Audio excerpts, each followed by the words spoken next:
معاشرے میں ویسے تو بے شمار ہمارے ہاں کمیاں واقع ہوتی جا رہی ہیں، ہم فطرت سے بھی دور ہوتے جا رہے ہیں اور دینی تعلیمات سے بھی دور ہوتے جا رہے ہیں، اور اس کی بہت ساری ہمیں اس کا مسائل کا بھی پھر سامنا کرنا پڑتا ہے۔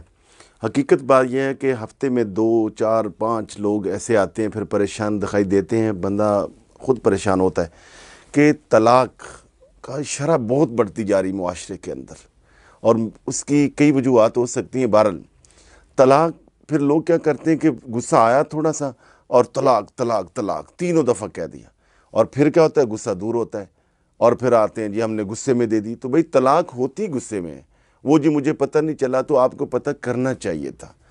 طلاق جو ہے اول تو دینی نہیں چاہیے، یہ وہ چیز ہے کہ جس کے بارے میں رسول پاک صلی اللہ علیہ وسلم کے ارشاد گرامی ہے، فرمایا ابغض الحلال الی اللہ عز وجل الطلاق، یعنی حلال چیزوں میں جو اللہ کو سخت ناپسند چیز ہے وہ طلاق ہے۔ حتی الوسع کوشش کرنا چاہیے کہ میاں بیوی نباہ کریں، برداشت کریں، اور جس طرح، اور یہ اللہ کا حکم ہے، اور مرد کی اس حوالے سے ذمہ داری زیادہ ہے، انہیں حکم فرمایا گیا وَعَاشِرُوهُنَّ بِالْمَعْرُوفِ، ان کے ساتھ اچھے طریقے سے زندگی گزارو، یہ اللہ کا حکم ہے۔ نماز کیوں پڑھتے ہیں؟ اللہ کا حکم۔ حج کیوں کرتے ہیں؟ اللہ کا حکم۔ زکوٰۃ کیوں دیتے ہیں؟ اللہ کا حکم۔ جیسے باقی سارے احکام اللہ کے مانتے ہیں، یہ بھی اللہ کا حکم ہے کہ اب جس سے نکاح ہو گیا ہے پھر وہ پسند ہو یا ناپسند ہو اب نباہ کریں، اللہ کا حکم مانیں۔ اور اگر کہیں بڑی شرعی مجبوری بن جائے کہ بندہ مجبور ہو جائے اور طلاق دینی ہی پڑے، تو اس کا جو مسنون اور بہتر اور افضل طریقہ ہے وہ یہ ہے کہ 1 مہینے طلاق دی جائے طہر کے بعد، یعنی حالت طہر میں، حیض کے بعد، اور پھر اگلے طہر میں پھر دوسری طلاق، یعنی اگلے مہینے، پھر اگلے مہینے پاکیزگی کے دنوں میں۔ اس میں کیا ہے کہ اگر غصہ وغیرہ آئے گا تو اس میں رجوع ہو سکتا ہے، عدت کے اندر رجوع ہو سکتا ہے۔ جب کوئی آدمی 1 طلاق دے دے یا 2 طلاقیں یا 3 طلاقیں جب دے دیتا ہے تو وہ طلاق مغلظہ ہو جاتی ہے۔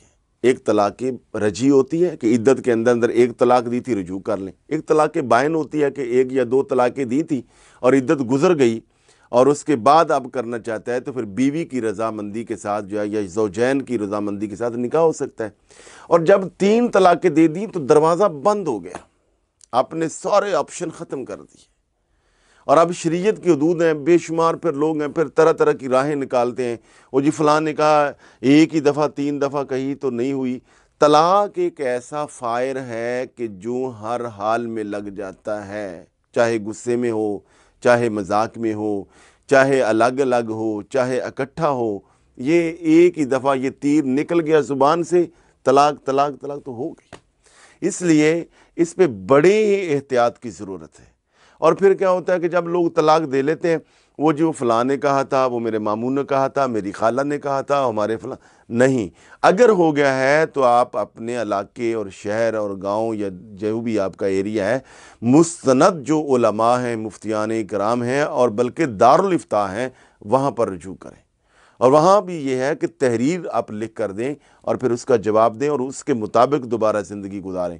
اگر کسی نے طلاقیں 3 دے دیں، طلاق مغلظہ ہو گئی، اور اب حلالہ شرعی کے بغیر دوبارہ بچوں کی مجبوری سے، مالی مجبوری سے، رشتہ داروں کی مجبوری سے، کہنے کلانے پر پھر اکٹھے رہے، تو یہ بالکل حرام ہے۔